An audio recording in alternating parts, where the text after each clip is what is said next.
नमस्कार भक्तों, राधे राधे, हरे कृष्णा। आज मैं आपको सुनाने जा रही हूँ एक ऐसी अनसुनी रहस्यमयी कथा जिसके बारे में बहुत कम लोग जानते हैं। कहानी है भगवान विष्णु और माता लक्ष्मी की। एक ऐसी घटना जिसने स्वर्ग लोक से लेकर पृथ्वी लोक तक सबको स्तंभ कर दिया था। क्या आप जानते हैं, एक बार माता लक्ष्मी जी ने स्वयं भगवान विष्णु का सिर काट दिया था। पर क्यों?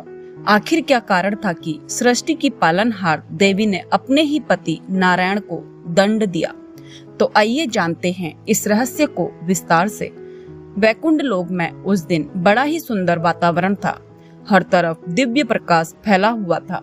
माता लक्ष्मी और भगवान विष्णु सिंहासन पर विराजमान थे। देवगण पुष्प वर्षा कर रहे थे। तभी नारद जी आए और बोले, प्रभु, आपने सृष्टि की रचना में सब कुछ सुंदर बनाया, पर एक बात से मैं हैरान हूँ। आपके भक्तों को कई बार इतना दुख क्यों झेलना पड़ता है?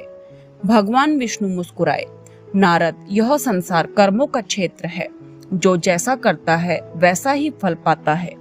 माता लक्ष्मी भी मुस्कुराई और बोली, प्रभु, परंतु कभी कभी तो आपके सच्चे भक्त भी अत्यंत कष्ट झेलते हैं। ऐसा क्यों होता है? विष्णु जी बोले, लक्ष्मी, कभी कभी भक्तों के जीवन में दुख इसलिए आता है कि वे अपने भीतर के अहंकार को त्याग सके। पर तभी कुछ ऐसा हुआ जिसकी कल्पना किसी ने नहीं की थी। एक बार भगवान विष्णु गहरी समाधि में थे। उनकी आंखें बंद थी। वे सृष्टि के संतुलन पर ध्यान कर रहे थे। उसी समय एक असुर कालकेतु वैकुंठ के द्वार तक पहुंच गया। उसकी माया इतनी प्रबल थी कि वह वैकुंठ के चारों द्वारपालों को भ्रमित कर गया। वह सीधा लक्ष्मी जी के महल की ओर बढ़ा। माता लक्ष्मी ने देखा कि वह असुर विष्णु जी की ओर बढ़ रहा है। उन्होंने उसे रोकने की कोशिश की, पर वह हंसते हुए बोला, मुझे कोई नहीं रोक सकता। मैं स्वयं विष्णु का ध्यान भंग करूंगा। लक्ष्मी जी ने दिव्य दृष्टि से देखा, विष्णु जी समाधि में है। उनका ध्यान भंग नहीं होना चाहिए, अन्यथा सृष्टि का संतुलन बिगड़ जाएगा। और तभी असुर ने विष्णु जी पर आक्रमण करने के लिए अपने हाथ में अस्त्र उठा लिया। माता लक्ष्मी ने क्षण भर में अपना दिव्य रूप धारण किया, महाशक्ति का रूप। उनकी आंखों से तेज निकलने लगा। स्वर बदल गया। उन्होंने दिव्य चक्र धारण किया और बिना विलंब किए उस असुर पर वार किया। परंतु वह असुर अपनी माया से स्वयं को विष्णु जी के समान बना चुका था और जैसे ही लक्ष्मी जी ने चक्र चलाया, वह सीधे विष्णु जी के सिर को काट गया। पूरा वैकुंठ थर्रा उठा। देवगण विचलित हो गए। नारद जी ने आंखें मूंद ली।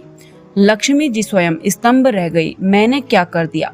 माता लक्ष्मी रोने लगी, प्रभु, मैं तो आपके रक्षण के लिए थी, पर मैंने तो स्वयं आपका सिर काट दिया। मैं इस अपराध को कैसे धोऊं? तभी आकाशवाणी हुई, हे महालक्ष्मी, यह सब पूर्व नियोजित था। यह कोई अपराध नहीं, एक लीला है।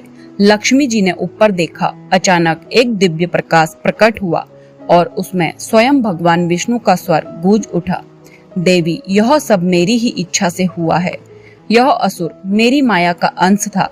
तुमने अपने कर्म से यह सिद्ध कर दिया कि जब भी संसार में अधर्म बढ़ेगा, तुम स्वयं शक्ति रूप में प्रकट होकर धर्म की रक्षा करोगी।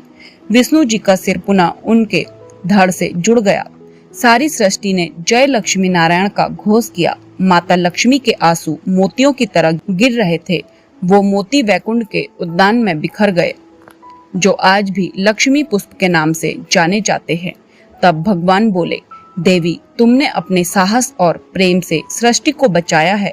युगों युगों तक यह कथा लोगों को स्मरण कराएगी कि प्रेम में भी कभी कभी त्याग और कठोरता दोनों का संतुलन आवश्यक है।